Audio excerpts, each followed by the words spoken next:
Welcome back in Zolder. It's racing time, and what a fight between Jochen Hahn and Norbert Kiss. We see the lineup right now, and I wish all our spectators now a good time with our commentators. We have Jochen. Sorry for that. We have Jochen Eberts, Ebi Eberts, and we have our English commentator. Have a lot of fun.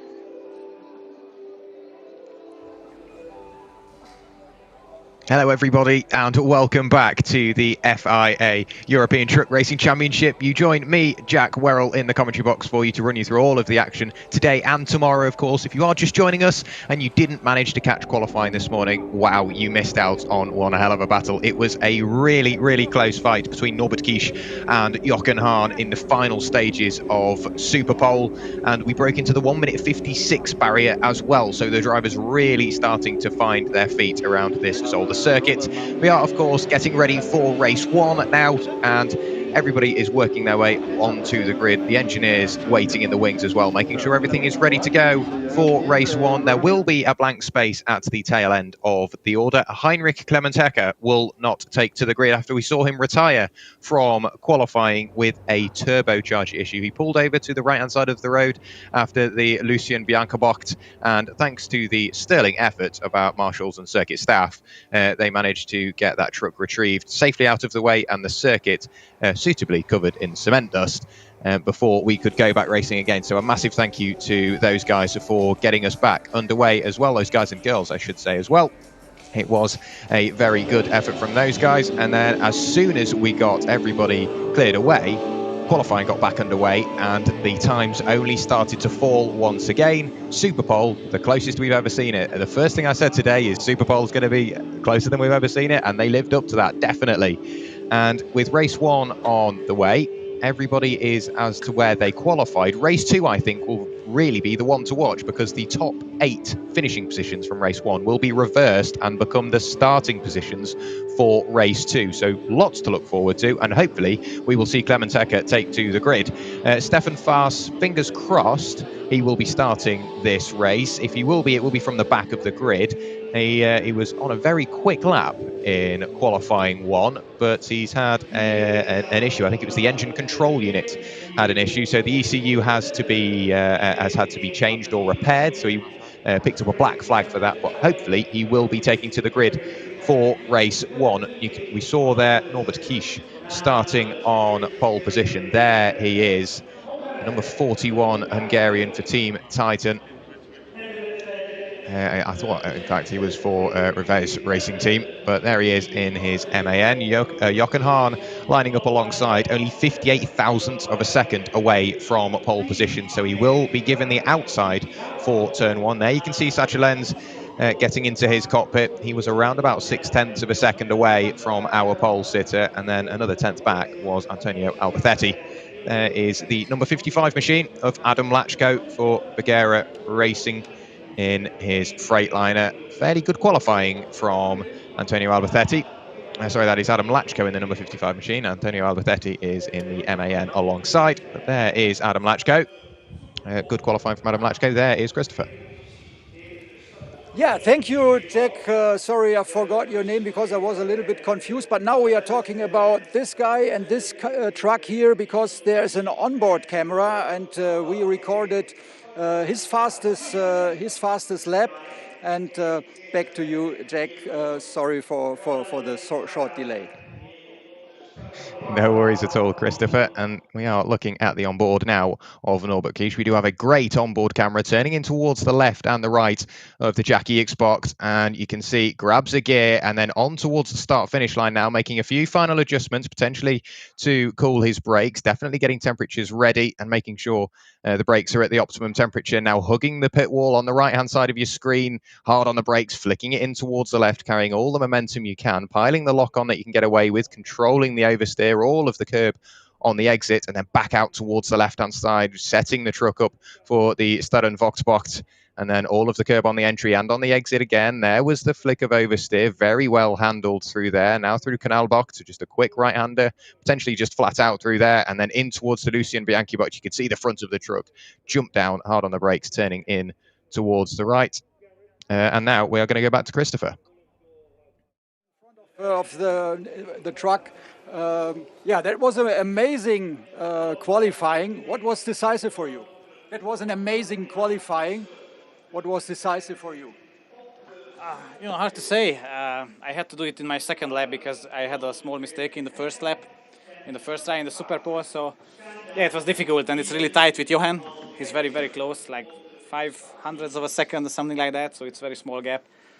So, yeah, for sure it will be a difficult race. I hope to have a good start, have a good first turn, stay in front, and then, yeah, let's see what happens after that. Or, what happens after the red lights goes off. So, you never know. How important was it for you to get this Super Pole? Yeah, the Super Pole and the pole position is always important for the championship, because it gives you the best opportunity to win the first race. And that's what you need to do in order to have good points in the championship. So qualifying is very, very important. And what do you think, who will be your hardest opponent in this race? Yeah, Johan is fast, and Sasha is also usually faster in the race than what he can do in the qualifying. So for sure it will be tight between the three of us. Thank you very much and good luck. Thank you. And back to you. Thank you very much, Christopher. A very quick word with our pole sitter, Norbert Kisch, and he just expressed how important qualifying is, no matter what circuit you're at. If you start on the front row, you get the preferred line in towards turn one, and Zolder, with it being a left-handed turn one, you do get the inside line, but then it will very quickly evolve to a double right-hander, so that means you're on the outside for 2 corners, make that 3 as well, if you're still side-by-side by the time you get to Lucien Bianchi box. So we will see. We will see. All is to play for here at Zolder. So it's race 9 of the season, the 3rd race meeting we've had. In theory, it's round 5, but unfortunately, we missed out on 2 weekends at Nürburgring due to the flooding there. But of course, we must say a massive thank you to the One Truck family for helping in the efforts over there. There is the Apollo Tyres sponsored number 17 MAN of Shane Brereton. You can see just the engineering that goes into the tail end of these trucks. A lot of power, 1,200 horsepower and around about 5,500 Newton meters worth of torque, or 4,000 pound-feet. You can see the crowds all getting ready, desperately waiting for the trucks to get underway. There is the Iveco S-Way pace truck waiting at the front of the order. And they have just signed a 3-year extension of its long-standing partnership with Iveco, have the ETRA, so it's great to get them back on board. The transport vehicle manufacturer will also provide a bio-LNG, which is a liquefied natural gas-powered Iveco S-Way, which is the one you can see up at the front of the order. And that will, of course, help in the efforts of having net zero by 2038 by the very latest. So this bio-HVO diesel is 100% renewable. So hopefully bringing a greener side to motorsport. Everybody getting ready. And Christopher, you have somebody else for me. Yeah, Shane Brereton. Hello. Hello. Position 8. So a lot of traffic in front of you. What are your expectations? Well, we're quite confident. We've had a bit of a braking issue which has held us back yesterday. We've resolved it overnight. So we've got to sort of start learning again, really, on the braking points. But yeah, we'll just have to take that first corner careful and see how it pans out. What do you expect for the first corner? A lot of traffic? Yeah, I think it'll be busy down into turn 1 and turn 2. I think it'll be quite frantic, and then it will level out a bit. And not so much traffic when the reverse grid for the second race. You're on place 8 here. So what do you expect for the second race then? That will be just as frantic. But when you do the reverse grid, it normally makes a very exciting race. So I wouldn't like to take any guess how that'll turn out. So good luck for the race and thank you. Back to you. Thank you. Thank you very much, Christopher. A very calm voice from inside the cockpit of Shane Brereton in the number 17 MAN. So he is looking forward to turn one. He is aware that he's going to be very busy, so hopefully he manages to negotiate his way through there. Like we heard from Christopher, he's starting in 8th place in the TOR Truck Racing MAN. So he's got a lot of traffic to deal with. He's got more trucks in front than behind, so hopefully he will only go forward. There is the official truck of the FIA European Truck Racing Championship. It is the Ford F-Max. It was the 2019 it won the 2019 International Truck of the Year award. So it is a really brilliant piece of machinery. The F-Max was designed and tested by 500, pardon me, never mind 400, 500 Ford engineers over a 5-year period. And it was tested throughout 11 countries on 4 continents using 233 prototype units. So it's a really great piece of machinery. And Steffi Halm on the grid with Christopher. Yeah, Steffi Halm, that was for sure a disappointing qualification. What were the problems and are they solved?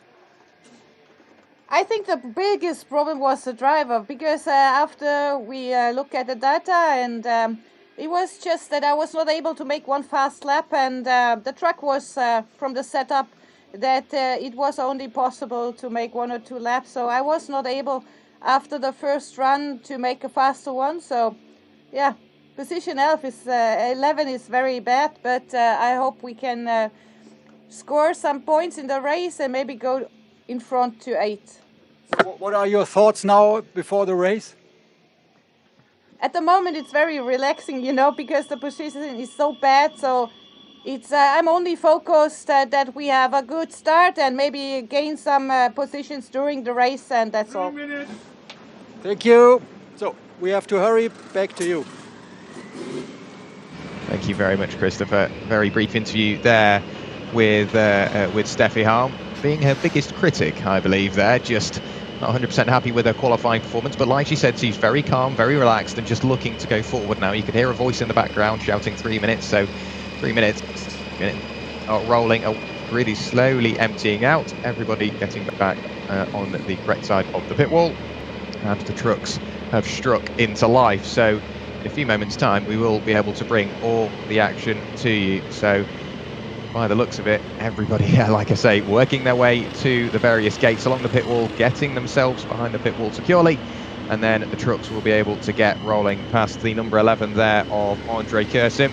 So somewhat out of position, I think, for Kersim, sat there in 6th place. We've seen him higher, so hopefully we will get a good result from him. He's currently sat in 10th in the overall championship standings. He's had a win, so he's definitely got that potential there, and if he stays around about 6th, 7th, maybe even 8th place, he will find himself towards the front for race 2. So while it might not be great for race 1, almost take the pain early to get the promise later on. So hopefully Andre Kersim either goes forward in this race or potentially stays where he is to get that good start of race 2. You can see the crowds getting ready, crowds of all ages. It's great stuff to see the crowd being so interactive with motorsport, and hopefully starting another young hobby there.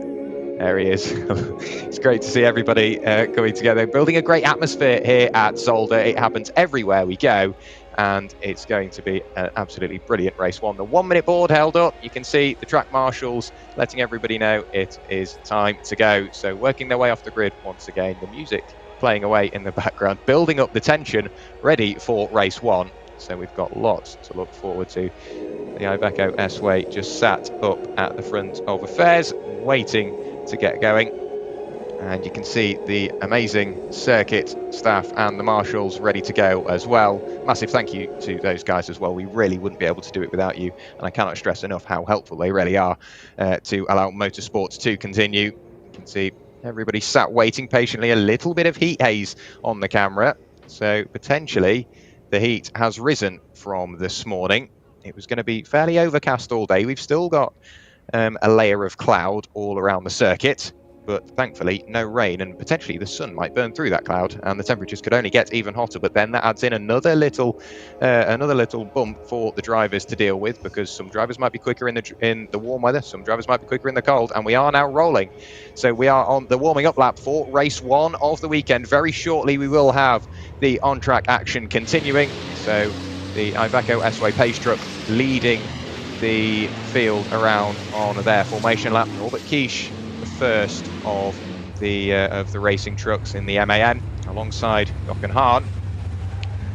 And everybody just waiting very patiently. You can see at the tail end of the order, Stefan Faas has made it to the grid. He will be filling the empty slot of Heinrich Clemens-Hecker, who could not, or unfortunately, the mechanics couldn't get that truck prepared for race 1. Hopefully, we've heard that they are working very, very quickly to get the truck out for race 2, and hopefully they do succeed. You can see Luke Garrett at the tail end of affairs as well in his MAN. He shared that truck throughout this season with Tom O'Rourke. But as the formation lap continues, the grid will be with us very, very shortly. It's still Norbert Kish up at the front, Jochen Hahn in second, and Sacha Lenz, as we heard from Norbert Kish, can be very quick in the race, potentially quicker in the race than he is in qualifying. So keep an eye on Sacha Lenz in the number 30 MAN. There we see the official pace truck Iveco S-Way is powered by Bio LNG, like I mentioned earlier. That is a carbon neutral fuel, and it is a liquefied natural gas, is Bio LNG, so it's 100% renewable as well. So a very eco-friendly truck, and hopefully we're at a net zero by the very latest 2038, hopefully bringing a greener side to motorsport, which is of course brilliant, not only for the motorsport but for the world as well. And we can still all have fun while doing so. So it's Norbert Kish leading the way, Jochen Hahn alongside. Row 2 of the grid is Sacha Lenz and Antonio Albertetti. Row 3 is Adam Lachko with Andre Kursim for company. René Reina has Shane Brereton alongside on row 4 with Theo Calve and Jamie Anderson 9th and 10th. And it's Steffi Halm, Alia Kolok in 12th. Then it's Luis Riquenco, one of the newer drivers to the series, with Luke Garrett, then the empty space of Heinrich Clemens-Hecker, and then Stefan Faas in his newly repaired truck with an ECU issue this morning, where he went straight on at the corner we're arriving at now, the Boulderberg box, very late on the brakes, started braking sideways, and unfortunately couldn't get the truck slowed down. You can see the Iveco S-Way really being pushed to its limits on this outlap, but everybody working forward. There is the grid, Norbert Kish at the top. You can see the qualifying times posted on the right hand side of your screen. Norbert Kish followed by Jochen Hahn, then Sacha Lenz and Antonio Albertetti. Adam Lachko starting in 5th place. 6th is Andre Kursim with René Reina and Shane Brereton on row 4. Then it's Theo Calvert with Jamie Anderson for company on row 5 of the grid. 2 Freightliners in the top 10 as well. So in a few moments time we will be going racing here at Zolder. So round 5, race 9 of this season will very shortly be underway. So it's Norbert Kish leading them through the Jackie X box with Jochen Hahn alongside. Race 9 of the season, the 3rd race meeting here at Zolder in a few moments time will be away. You can see Norbert Kish slowing everybody up, waiting for the lights to go out, which they do now. And we are green here at Zolder for race 1 of the weekend. Race 9 of the season is Norbert Kish on the right-hand side of your screen, Jochen Hahn on the left.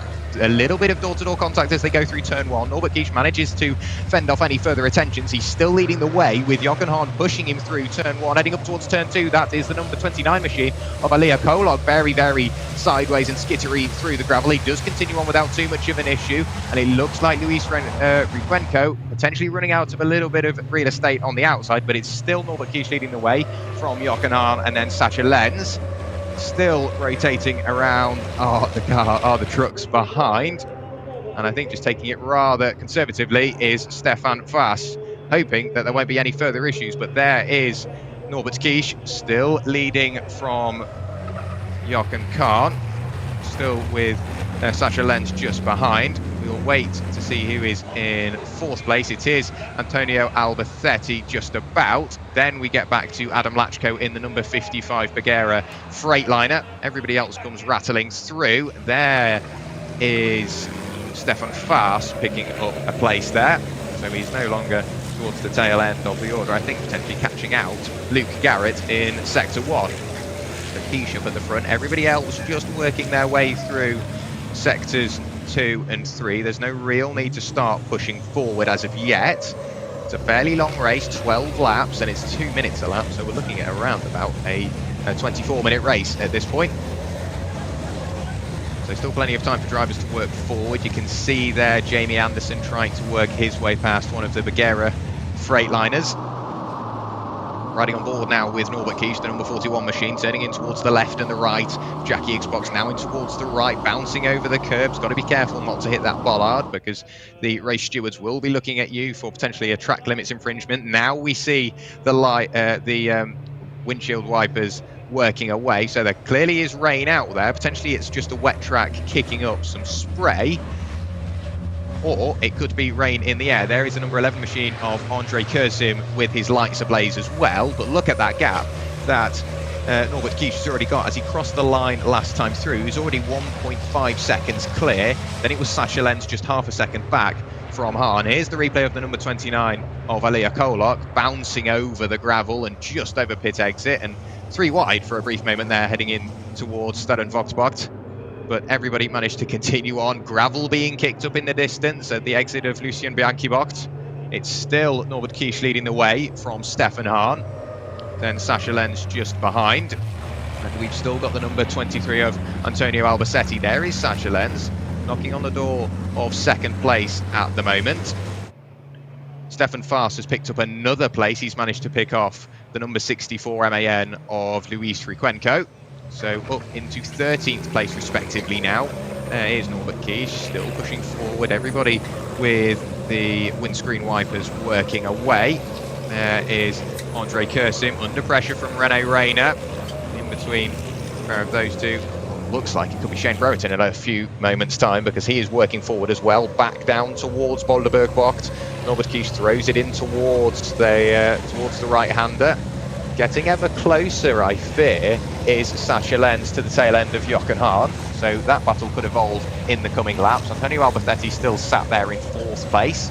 Then it's Adam Lachko in 5th, and then the number 11 machine of Andre Kursim under ever-increasing pressure from the number 77 of Rene Reina in 6th and 7th place. Then we get back to Shane Brereton in 8th, and 9th is the number 20 of Theo Calvet, and the number 33 of Jamie Anderson rounds out your top 10. But on to the second lap of the race now. Norbert Kish through turn 1 and then heading in towards turn 2. All of the circuit being used. It's a lot of weight to carry around. The minimum weight 5.3 tons, and to negotiate all of Zolder with 5.3 tons, well over 1,000 horsepower and over 5,000 newton meters of torque, or 4,000 pound-feet, depending on which term you use. That's a lot of driving talent somehow managing to negotiate their way around what is going to be an ever increasingly wet Zolder as well. You can still see a few of the windscreen wipers working away. The number 30 of Sasha Lenz with his wiper on constantly, potentially picking up a little bit of spray from the cars in front, the trucks in front, pardon me. You can see the rain on the camera lens there, heading through the Klein chicane.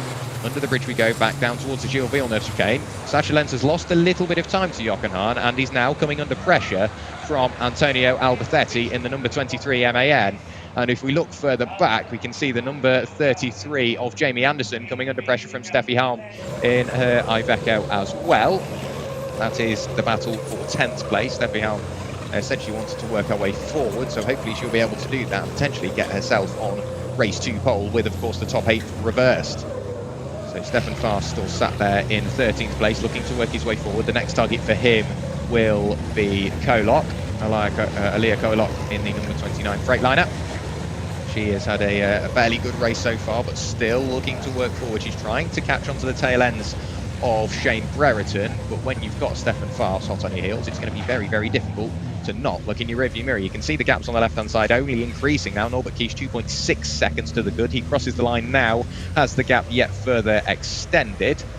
We'll wait for the timing tower to update. Still 2.6 seconds, 2 seconds back there from Jochen Hahn is Sasha Lenz. And then around about the second back there is Antonio Albacete, so he is getting closer. You can see there Jamie Anderson slowly coming under pressure from Steffi Halm. I think potentially those two have traded places on the lap prior. There is Anderson through turn 1. So Anderson in 10th place, looking to work his way forward and catch onto the coattails of the number 20 of Theo Calvet while not being distracted by Steffi Halm in his rear view mirror. Here comes the battle now. This is the battle for what is in theory 9th place. So it's Freightliner leading MAN, leading Iveco. Is the number 86 machine of Luke Garrett, still trying to work his way forward. Trucks with wipers still on. Steffi Halm a little look to the inside of Jamie Anderson, but nothing happened just as yet. They're still nose to tail, so it's 3 trucks for 9th place as it stands. Still being led by Teo Calvé. And then we do have Jamie Anderson riding on board. One of the trucks we do have the onboard cameras with this weekend. You can see just how thick the water is getting on that windscreen. Of course, this section of the windscreen not being the part that is affected by the wiper. But it just shows you how wet the circuit is getting. So hot on the heels of the number 20 of Teo Calvé in the Bagheera Freightliner, pushing forward. You can tell it's Teo Calvé, 1 because he's number 20, but 2 because of the blue flashes. He has the blue 5th wheel and the blue wing mirrors, as well as I think the headlight covers as well. That is the way to pick between the Bagheera Freightliners. Jamie Anderson still pushing forward, trying to work his way into 9th place, and then after that he will have to work his way forward onto Shane Brereton, because that will get him race 2 pole. At the moment, as it stands, Shane Brereton will be on pole position for race 2. There is Stefan Faas at the moment. He has managed to work his way up another position, I think. Yes, he has. That was Elia Kolog with a little bit of damage on her truck, on towards the right-hand side, I think. Yeah, a little bit of damage at the bottom as well, so potentially some curb or some gravel usage there. Hopefully no contact between the pair of them. But Stefan Faas up yet another position, up into 12th place, still working his way forward. Kolok coming under pressure from Rikwenko as well in the background. So that will be the battle for 13th place. Still Keish leading the way, 3.1 seconds to the good. Hahn with another 2 seconds back of Lenz. Albacete not too far back, if I'm honest, just over a second, around about 1.2 seconds between 3rd and 4th. So the podium's still up for grabs as of yet. There is the number 20 going defensive, so Teo Calvé having to be really careful on the way in towards the Klein chicane, make sure that he doesn't give Jamie Anderson any room. The big winner out of all of this is potentially Steffi Halm, because she can watch the pair of them battle up the road and then decide what she's going to do about it. Jamie Anderson now with a little bit of overspeed heading in towards the Gilles Villeneuve chicane. He'll have to be very late on the brakes if he wants to make a move here. Nope, he decides just to tuck in behind, over the curbs on the right, over the curbs on the left once again. Steffi Halm still watching and waiting in the wings. Jamie Anderson all over the coattails of Teo Calvé and that Bagheera Freightliner. So positions to be made. Shane does have to, has had to give the position back to Teo Calvé, otherwise he would have got a penalty. So Shane Brereton up the road is up in, where is he at the moment? Shane Brereton in 8th place with quite a sizable gap. 3 seconds in front of Teo Calvé is Shane Brereton. So he's got to get rid of that 3 second gap, give the position back to Teo Calvé, and then make sure he doesn't lose another position to Jamie Anderson. So there's lots to think about in that number 17 MAN machine. There is the black and white warning flag available, viewable to all of the drivers, letting the drivers know that one of them has got a penalty. And when you see that, you've just got to keep your fingers crossed. As long as you've driven it cleanly, it isn't you. But in this case, it is Shane Brereton who has picked up the black and white warning flag.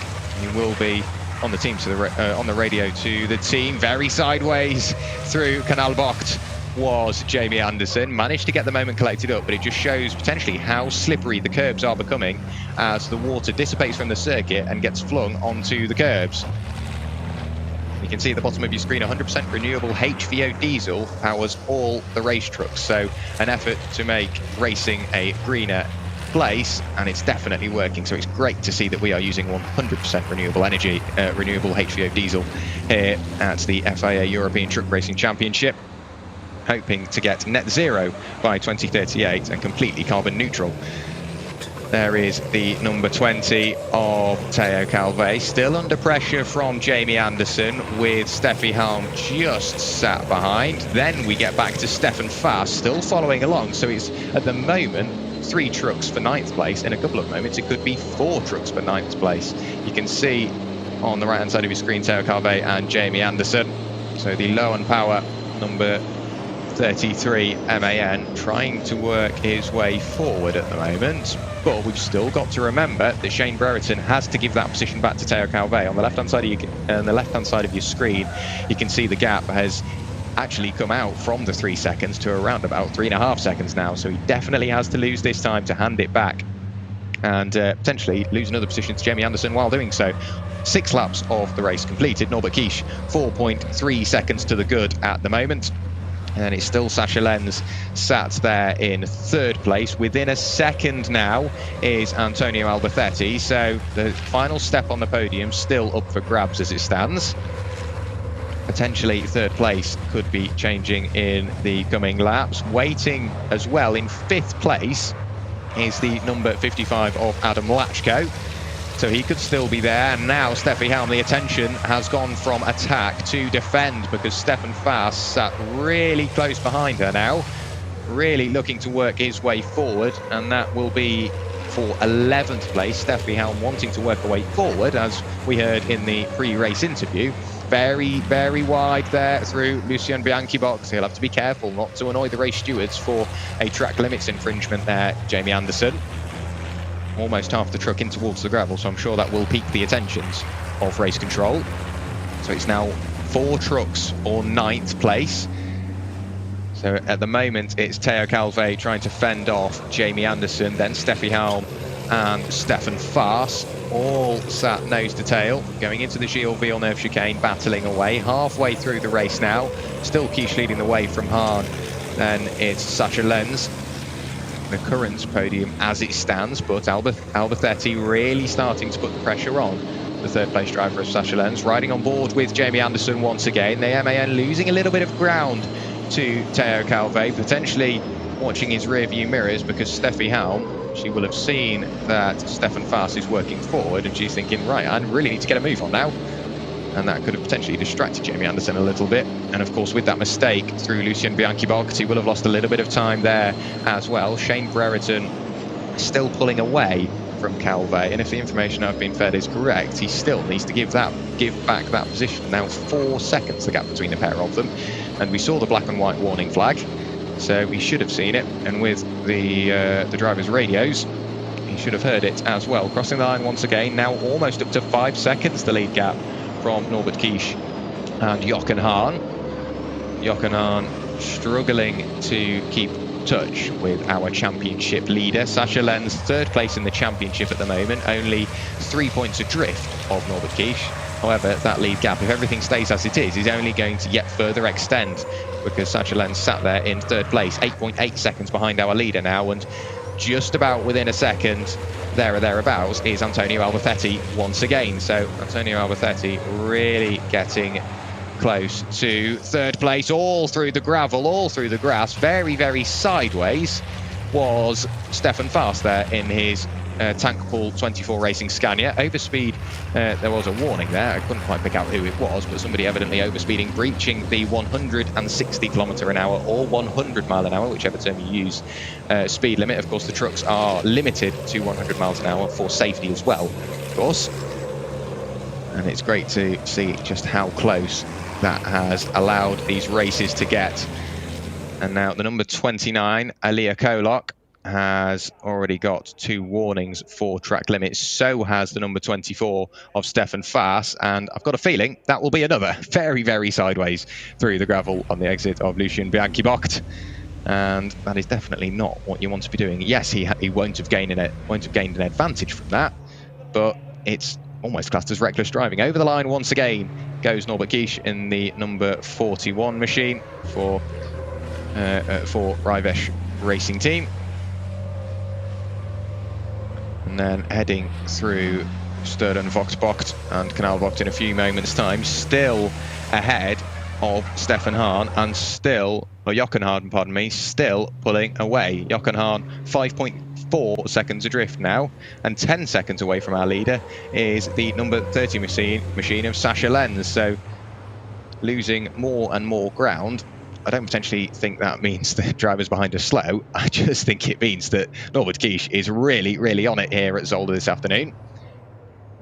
And if he is still pulling away to the tune of, what, 1 second a lap, maybe even half a second a lap, if he has a slow lap of all things from Norbert Kish, he's still going to remain in the lead towards the tail end of the race. In theory, he could afford to lift off and lose a couple of seconds here and there. There's no real reason to keep pushing forward. There is a penalty for the number 1 machine, currently in second place. That's Jochen Hahn, sat there in second place. We saw the message come up a little earlier on. A 10-second time penalty for overspeeding. So, like we said, breaching that 160 km/h speed limit. So as it stands, let's have a quick look. That will put him in net 5th place, so it will promote Sacha Lenz up into 3rd, with Antonio Alberthetti in 4th, and Adam Lachko, or Antonio Alberthetti, will work his way from 4th to 3rd, and Lachko from 5th to 4th. That's if everything stays as it is. We've still got 4 laps of the race remaining, so there's still potentially time for Jochen Hahn to really put the pedal to the metal and work his way slightly further away from the trucks behind and minimise the damage that 10-second penalty will cause. But it's very difficult when you've got the hard-charging Sacha Lenz and Antonio Alberthetti and Adam Lachko all behind, working their way forward as well. So on the 9th lap of the race, windows down for Jochen Hahn, evidently getting rather toasty in the cockpit. There is Norbert Kish on the exit of Kanalbocht, and then heading in towards Lucien Bianchi box. We've seen a lot of action through what is turn 4. We've had we had Henrik Clementecker with the turbo issue. You can see the cement dust on the right-hand side of the circuit there. Well, he retired from qualifying, and sadly he couldn't get out for race 1, but hopefully he gets out for race 2. But Jochen Hahn in the back of his head now, he's only going to be thinking about, I've got this penalty, I need to work my way forward. So 5.8 seconds drift of our leader now. Then in 3rd place we have Sacha Lenz, with Antonio Alberthetti getting ever closer. And then we also have Adam Lachko in the number 55 Bagheera Freightliner, just sat behind. Adam Lachko, the Freightliner with the yellow flashes, so he has the yellow 5th wheel, wing mirrors and headlight covers, in towards Boulderberg-Bocht. Hard on the brakes, down in towards the apex on the right. A slight bit of camber here, not too much to really worry about. But there goes Jochen Hahn, and then we get the 3-truck battle for 3rd place. So this is the battle for the final step on the podium between Sacha Lenz, Antonio Alberthetti and Adam Lachko. Then we get quite a sizable gap back to Andre Kurzim, following along with Rene Reina and Shane Brereton. The incident between the number 17 and the number 20 machine is under investigation. The 17 being Shane Brereton and the 20 being Teo Calvert. We saw the black and white warning flag out a little earlier on. There is one of the bollards. It's there to denote what part of the circuit you can and can't use, and half of it has been chopped off, so I've got a feeling somebody has found the limit of the track limits. I'm sure race control will be looking into that. There is the number 77 of Rene Reina in the Iveco, trying to fend off the attentions of Shane Brereton with damage on the right-hand side of his MAN, so potentially that's where Shane Brereton had a little bit of a knock with Teo Calvert in the Bagheera Freightliner. So it is under investigation. Race control are looking at it. If it said race control have noted it, it just means they're noted and they'll probably look at it at the end of the race. But with only 2 laps remaining, they've got to be pretty sharpish if they're going to do something about it during the race. But then, of course, the results we get at the end will only be provisional. They will still be down to any further changes from race control. As it stands, Brereton is sat there in 8th place. We do have Luis Riquenco in the pit lane, sat stationary as well. The door open, mechanics chatting away, and the MAN, I don't think, will play any further part in this race. So that means Riquenco is now down in 15th place. That has put Luke Garrett up into 14th. But there is the number 77 machine, Rene Reina, still trying to fend off the attentions of Shane Brereton just behind. So it's Iveco versus MAN. There is Andre Kurzim, just a few seconds up the road. We've still got Norbert Kisch leading the way, 6.6 seconds ahead of Jochen Hahn. And it's Sacha Lenz, Antonio Albertetti and Adam Lachko all battling away for the final step on the podium. There is Jamie Anderson under ever-increasing pressure from Stefan Faas. And then we see Alia Kolok working her way past the camera with Luke Garrett in tow, trying to pick up 13th place on the road. So onto the 11th lap of the race, and it's still Norbert Kisch leading the way in that number 41 machine. You can see we are on lap 11. 6.3 seconds to the good at the moment. That's around about half a second a lap he has managed to pull out on the trucks behind, maybe just a little bit more as well. But Jochen Hahn with that time penalty to think about, still with Sacha Lenz, and we are hearing that Shane Brereton in that number 17 machine, even after being instructed by race control to give back the position to Alia Kolok, it won't be, or to Théo Calvet, sorry, it won't be, because it wasn't given back within a certain amount of time. It does mean that Shane Brereton will have a 10-second time penalty. I think we saw there on the bottom of our screens, just as I was looking at the timing screen, Jochen Hahn potentially with a drive-through penalty, because he already had to think about a 10-second penalty for overspeeding. And going on to the final couple of laps of the race, if he's got a drive-through to think about as well, it will really drop him back down the order. There is Sacha Lenz. A big look up the inside there from Adam Lachko. Did he get the position made? I'm not 100% sure, but let's see towards the tail end of that camera angle, and luckily we couldn't see it, but on towards the final lap we go now. Norbert Kisch in the number 41 MAN, heading across the timing line now, and it is in fact the checkered flag, so Norbert Kisch does take the win here. Race 9 of the season goes to Norbert Kisch, and then we have Stefan Hahn crossing the line in second place. Yet it will obviously be changed around due to the time penalties. And then Sacha Lenz takes third place on the road, potentially second place. And it does mean that due to the stewards' inquiries around Jochen Hahn, it could mean that Antonio Albertetti does take to the podium. Adam Lachko finishes in 5th. And then we have Andre Kurzim sat there in 6th place, and Rene Reiner takes 7th place, winning the Chrome class on the road, but still under stewards' inquiries and various little bits, was Shane Brereton. Depending on what happens with Shane, it could mean that Théo Calvet does take the win in the Chrome class. And then Steffi Helm finished in 10th place, so a good race for Steffi. And potentially, with a few changes of position, it could end up becoming 9th place, and it could also gift Théo Calvet the reverse grid pole. So race 2 of the day, the top 8 are reversed, and that does produce your grid for race 2. So I'm sure we will see the grid as and when the time comes. Race 2 supposed to start around about what will be 4 o'clock local time, maybe a little bit later than that. And it will be 3 o'clock if you are watching in the UK. But you can see, after what was a brilliant race from Norbert Kisch, he worked his way forward, made sure there was no real pressure from behind, and then just drove his own race, kept it in between the track limits, made sure he stayed clear of any penalties. And it does mean that he will take to the top step of the podium. The second step, still up in the air. I've got a feeling it will be Sacha Lenz taking the second step of the podium, with Antonio Albertetti joining him there in the number 23 MAN.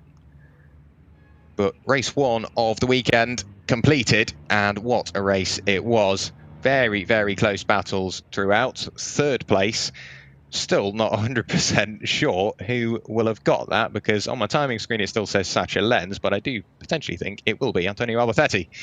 So after a hard battle for third place, that was great to watch. And then of course we saw the battle between Jamie Anderson and I think Stefan Faas was in on that one, as well as Théo Calvet, who was trying to keep onto the coattails of Shane Brereton after what we think was potentially a rather crude overtake, which caused him to get a slap on the wrist from the race control. You can see a bollard being retrieved there from one of our wonderful marshals, and a little bit of bodywork. I can't quite pick out what truck that will be off, but I suspect the bollard will be handed in, as well as the piece of bodywork, and race control walk around the paddock, and they will find out which truck is missing that certain piece of bodywork and go, right, you've taken one of our bollards, we'll have that back, thank you very much. And I'm sure that will be another slap on the wrist. Race control potentially rather busy at the end of this race, but a brilliant race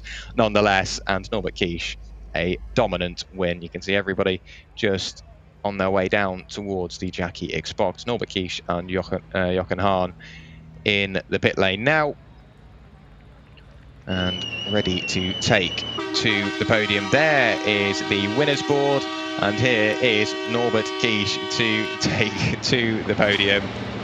Horns ablaze, and you can see everybody in the background are more than happy to congratulate him on that win.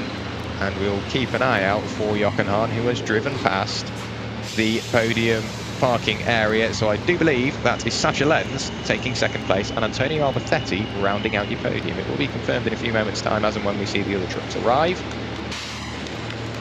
But Norbert Kish, undisputably, to take to the top step. There is the number 23 of Antonio Albertetti taking to the third place board. So it does now mean Norbert Kish will take to the top step of the podium undoubtedly, but it is Sacha Lenz taking second place and Antonio Albertetti taking third. So a great race all around. And you can see there is the Iveco S-Way base truck sat at the end of the pit lane, and everybody works their way background. If they're not on the podium, they work their way back in towards the paddock area through that little escape road, and then in towards what will be Parc Fermé to make sure the trucks are, of course, legal and of the minimum weight for that race. A great performance from everybody involved, and I'm sure the crowd are absolutely loving it. There is the number 30 machine of Sacha Lenz. He crossed the line in third, but I think he already knows what that means. Yes, there we go. He's pulled in second place. Thanks to his mechanic. He's really, really happy with that. So great stuff to see. Sacha Lenz finishing in second place, which means Norbert Kish, championship leader, finishes first. Sacha Lenz, championship second place, finishes in second. So that only means that the championship rivalry gets closer and closer and closer. There is Norbert Kish, really, really chuffed with himself, and the team happy to congratulate him as well. And I'm sure we will end up with a interview very shortly, but a very well-driven race from our number 41 of Norbert Kish. Very, very busy pit lane now indeed as well. And info from race control, Brereton will be getting that 10-second penalty. So Shane Brereton, after crossing the line in 8th place, if we take 10 seconds away, that will drop him down into what I think is 12th place. So Stefan Faas, Jamie Anderson and Steffi Helm and Teo Calvet will all be bumped up a position from there.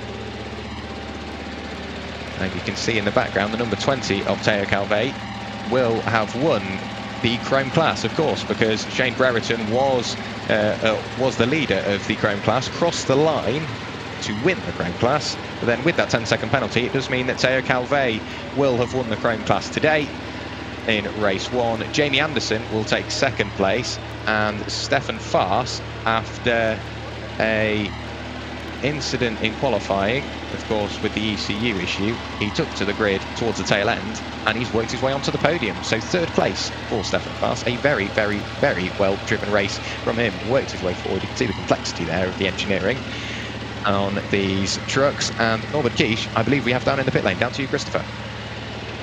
Yeah, that was impressive. That was dominating. It looks very easy. Was it very easy? No, it wasn't. You know, there's never easy race. The start was not the best, and Johan was on the outside of me, and Sasha was really close behind me. So the first turn was really, really difficult to make it through, and you know, not to make any mistakes. But yeah, it worked. and I had to defend a little bit against Johan in turn 2, but it was also working, and then I started to have a little bit of a gap, and then I was looking in the mirror all the time that where is Johan, but he was very, very close. But obviously I think he had this overspeed problem, so probably then he started to be more safe, and then the gap was bigger. So in the second half of the race I could take it easy a little bit as well, but yeah, the start and the first couple of laps was really difficult. So but I'm really happy for the team, for the guys, because they work so hard, you know, and now the season is going so quickly, like race every second weekend, so they put in a lot of work so that we can be here and win these races. So thank you, Race Racing. Yeah, congratulations. Your explanation why you are so dominating? You know, I can't really say. You know, we just you know, try to develop the track in the way we think it's right. What I like, we try to build on our strengths, and you know, make the most of the free practices. Find a good setup. You know. Practice a lot, you know, do many laps. For me as a driver, it's important to do many laps so that I know the braking points, you know, and the turning points, and you know what to do on the circuit, because Zolder is a very difficult circuit, you know, with these hard braking zones and these chicanes. It's really, really difficult with the racetrack. So yeah, you know, it's work, practice, things like that, you know. I don't know. Yeah. The expectations for the second race today? Yeah, second race is always difficult, you know, because now I think we will have to start from the 8th position. And the second race is always a little bit crazy, and a lot of things can happen. So yeah, just again for the championship I have to watch out for Sasha, so that I can stay close to Sasha and stay out of the crashes if anything happens. We wish good luck and congratulations again. Thank you very much. Thank you.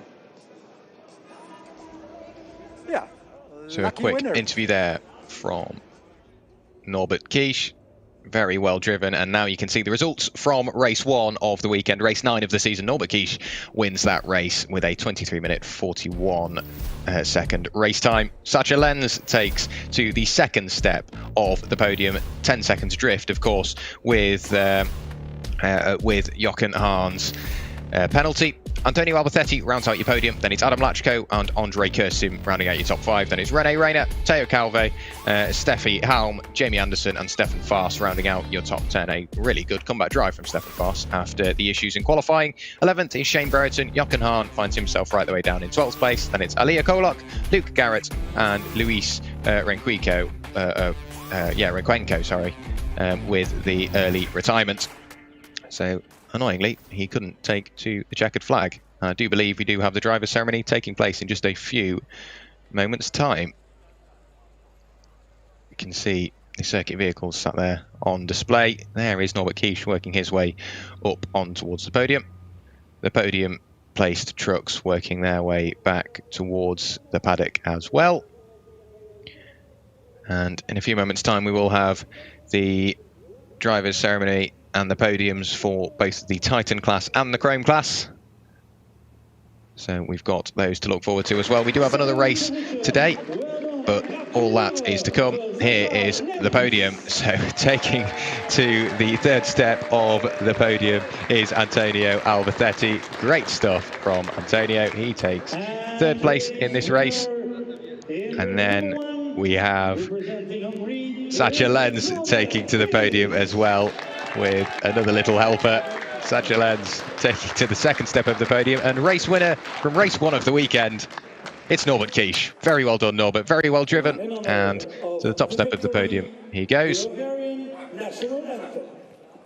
And now it is time for the national anthem of the winning driver.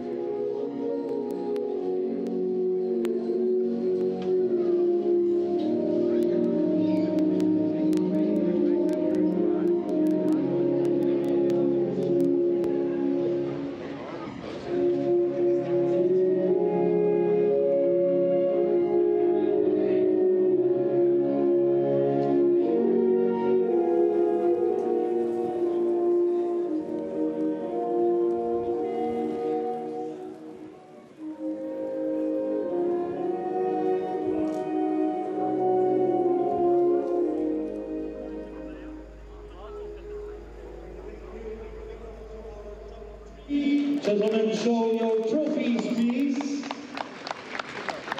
So that was the national anthem there of Norbert Kish, the Hungarian national anthem. And everybody on the podium making sure they're getting ready for the photographs, raising their trophies aloft. Norbert Kish delighted with that race win. Sacha Lenz on the podium as well, alongside with Antonio Albacete, with somewhat of an unexpected podium, takes third place. Great stuff from all three drivers.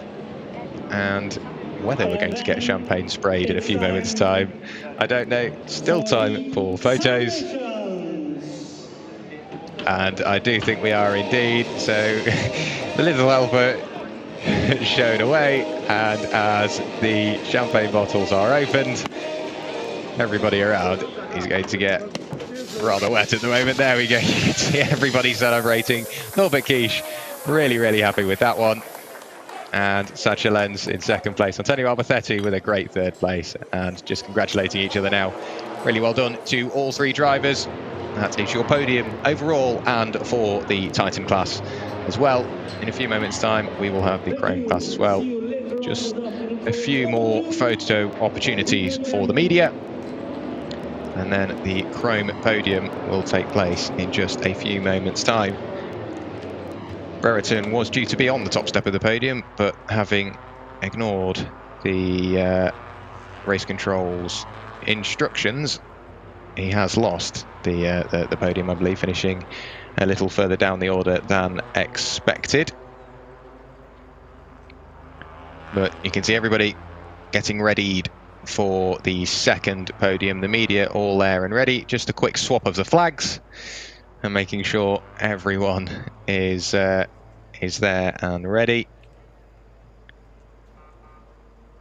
And you can see, while the flags are getting changed, the drivers are getting readied as well. And in just a few moments' time, we will have the Chrome class podium. Thank you very much, of course, to the circuit staff and the marshals for allowing us to operate in such a timely manner. You can hear the support races going off in the background. So while the circuit staff are busy fixing the podium and making sure everything is all set and ready for the Chrome class, they're also very busy with the running of the support races as well. So thank you very much to everybody involved at Zolder and at the FIA for allowing us to work in such a timely manner. There you can see the winner's trophy, and Stefan Faas takes to the podium to finish in third place. Very well done from Stefan Faas. After the qualifying issues, he still managed to get out there and get a podium. Jamie Anderson takes to the second step of the podium. And then it's Teo Calve to take the win in the Chrome class. After a little bit of argy-bargy, I think, with Shane Brereton, it all comes to pay back to him. Does take to the top step of the podium. Great stuff from Teo Calve. And then it's now time for the national anthem of the winning driver.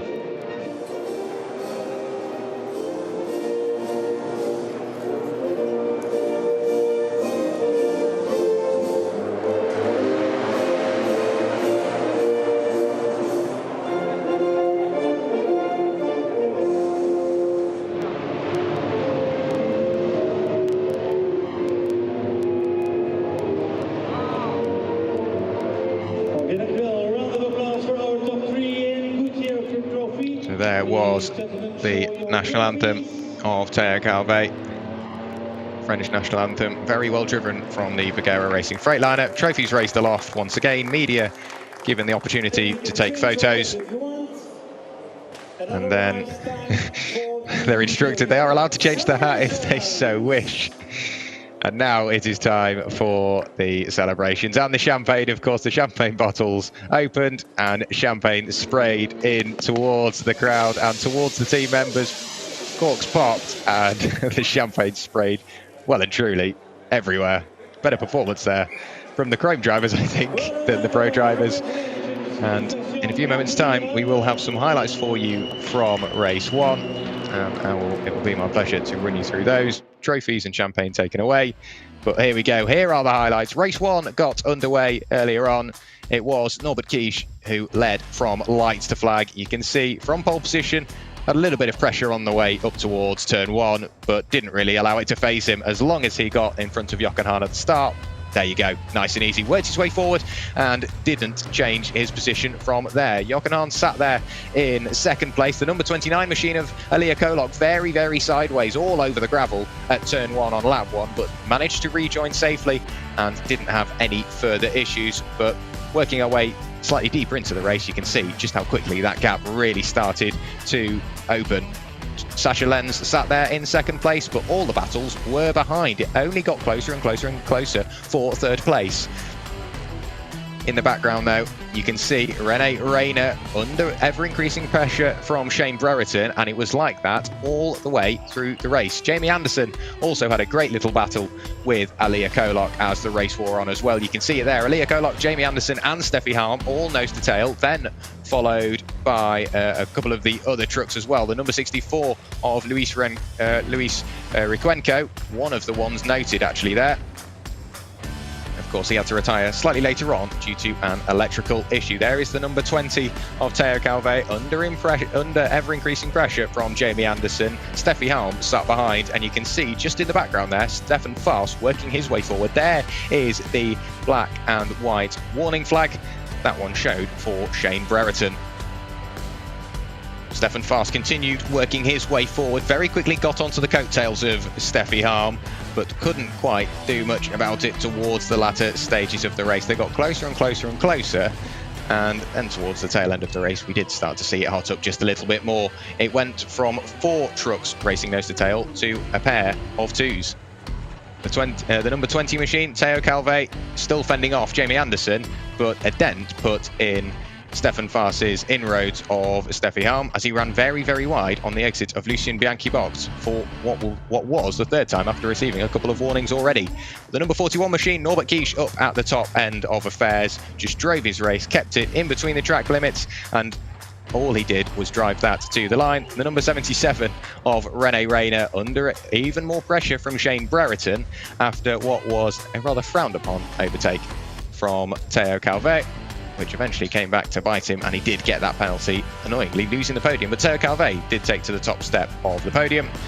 There is Norbert Kisch coming towards the line for what was the final time, and to take the win of race 1 this weekend, race 9 of the season.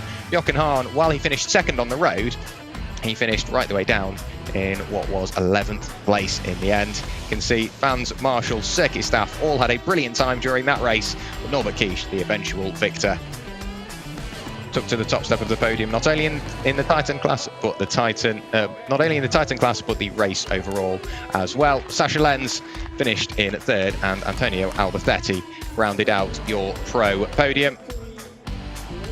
So a great race from everybody involved, and Norbert Kisch, very well driven indeed. It will mean that he starts in 8th place for race 2 later on, but thank you very much for watching along, and from myself, bye-bye.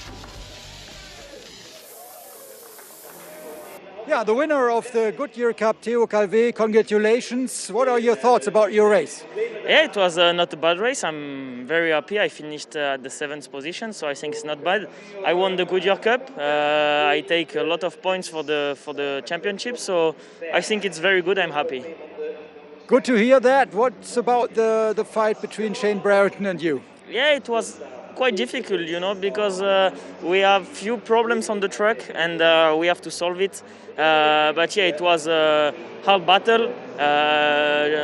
Shane took a little space to me, but I survived and I finished 7th. He was penalized, so I was in front of him. So I start on the 2nd position for the race 2, and that's cool. The front row here in Zolder, I think it's important.